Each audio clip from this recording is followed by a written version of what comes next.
What role does technology play in the development of our policies? You could go in almost any direction with this question, but hear me out. Think about your views on privacy policy. What would your view be on privacy if not for the invention of the internet? Or your opinion of the press without the invention of the video camera? How about free speech, but without the printing press? How do our technologies affect our policies? And how do our policies shape technology in return?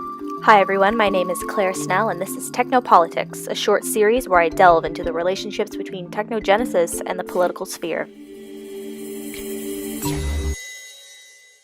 A lot of people will tell me that, I must be a crazy partisan in order to be interested in this type of stuff, politics, or I'm a huge nerd, and I'm not really. Well, I am a huge nerd, but it really wasn't my party ID that drew me to political science as a major. It was the psychology of it, the systems, the stuff that takes the back burner often and oftentimes gets overlooked. My minor of editing, writing, and media introduced me to this concept of technogenesis, and it was from there that I started to draw some comparisons between policy and technogenesis.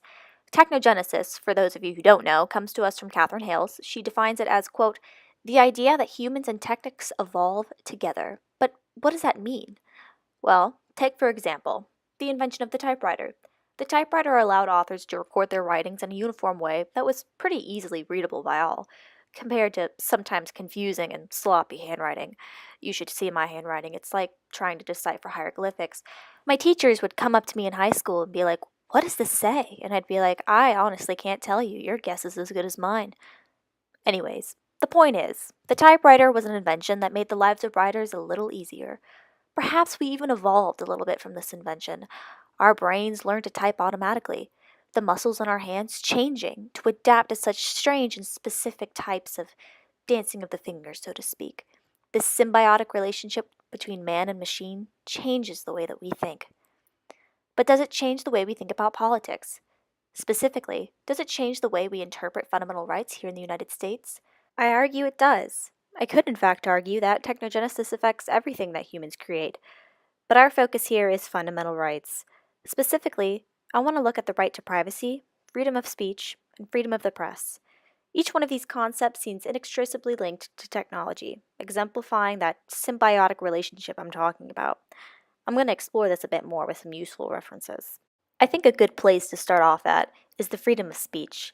As one may remember from basic history classes, Thomas Paine was a founding father of the United States who utilized printed text to convince residents of the American British colonies to declare independence in 1776. The text, famously titled Common Sense, resonated so strongly with these residents that some claim it actually was undoubtedly essential to the American Revolution itself. Even John Adams himself stated, "Without the pen of the author of Common Sense, the sword of Washington would have been raised in vain." It is here that I observe that without technology, of the printing press that is, which enabled the fast production of pamphlets and full volumes of common sense, and the spreadable ability of these texts compared to chunkier volumes, that the American Revolution and subsequent new government might not have been possible. Of course, there are a myriad of other factors to take into account, including literacy levels in the States and America's already culminating frustrations with its British babysitter. But one could argue that the printing press at least helped the revolution. But say we take a different approach, one that pertains to another discipline.